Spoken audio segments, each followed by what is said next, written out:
Welcome back to The Smart Consumer. Today we're talking about independent record labels and becoming a recording artist.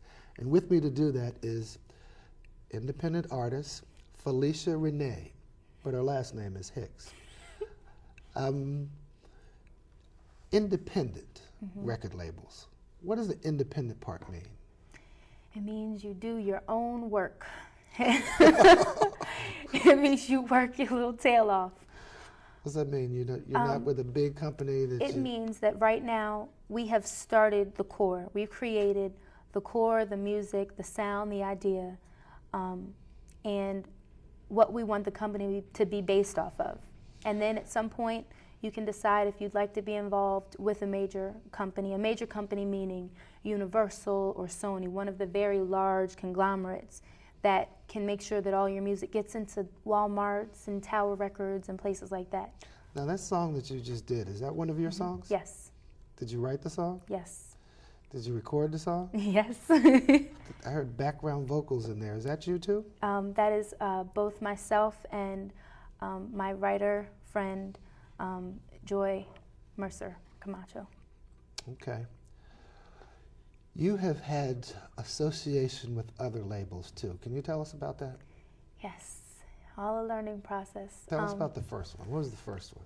The first time I did anything related to my first real music business venture was working with a young lady named Hicks Associates, who had a production company. Yeah, you don't have to name all the names. Okay, good.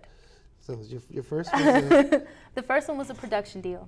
And the idea with a production deal is the people that you work with will help you create so many songs, usually about 4 or 5 for a demo. You'll do the very best songs that you can do, and then they take that music and they will take it to different record labels and shop you. All right, and how long did that last?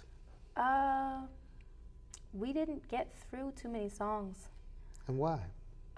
Mostly because the situation as it was intended, Yes. as they intended it to be, they didn't have all the equipment and tools that they needed. All right, so would another way to describe it be to say that promises made didn't wind up being kept? Yes, yeah, but at the same time, I learned things from it, so I don't, All right. the blame is pointless to me. All right, well, let me ask you about what it is that you do as an independent record label artist. So you write your songs, right? Yes. How many songs have you written? Around 70. 70 songs? Around 70. Do you write music too?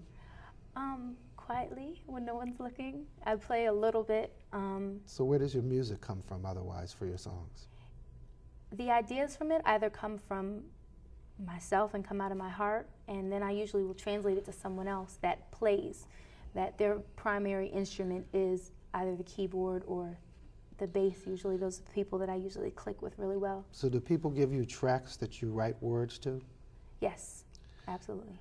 And that means they get credit for the music on one of your songs, Yes. right? Actually, even if I develop the melody before I meet them and before they start to develop other music around my lyrics and my melody, they still will get credit for being part of that song. And is it different doing a song in a studio and performing a song live? Huge. The difference is huge. What's the difference? It depends on what's easier for you as an artist, but when you're performing in front of people and out on a stage or even in a place that really doesn't have a real stage, you are sharing and you feel more like you're sharing because you're closer to people. All right, well, let me ask you this question. I'm a lawyer, and if I create something, I think it's important to copyright it. Do you copyright your music? Yes. How do you do that? The way that I've done it recently was something new and different to me. There's a company called LegalZoom that I was recommended by my lawyer. Let's just break this up. LegalZoom LegalZoom.com Yes. is an online service. And we're Yes. not endorsing that, but we're at least making people aware that it exists, right? LegalZoom.com is a pull-down menu kind of thing. And they do some of the same things that lawyers do online, right? That's what I was told. Yeah, that's what you said. Oh, that's what I said. All right, so when you did your copyright on LegalZoom, how did you do it? It's very easy. It's very easy. All you do is get on, you give them your information, you let them know how you created the song, who you made it with, how long it is, and if you have any questions about what to put in the different categories, because the copyright form, the U.S. copyright form, if you're not sure what to put, you know, you may be a little unsure if it's not described to you. So they actually describe things online.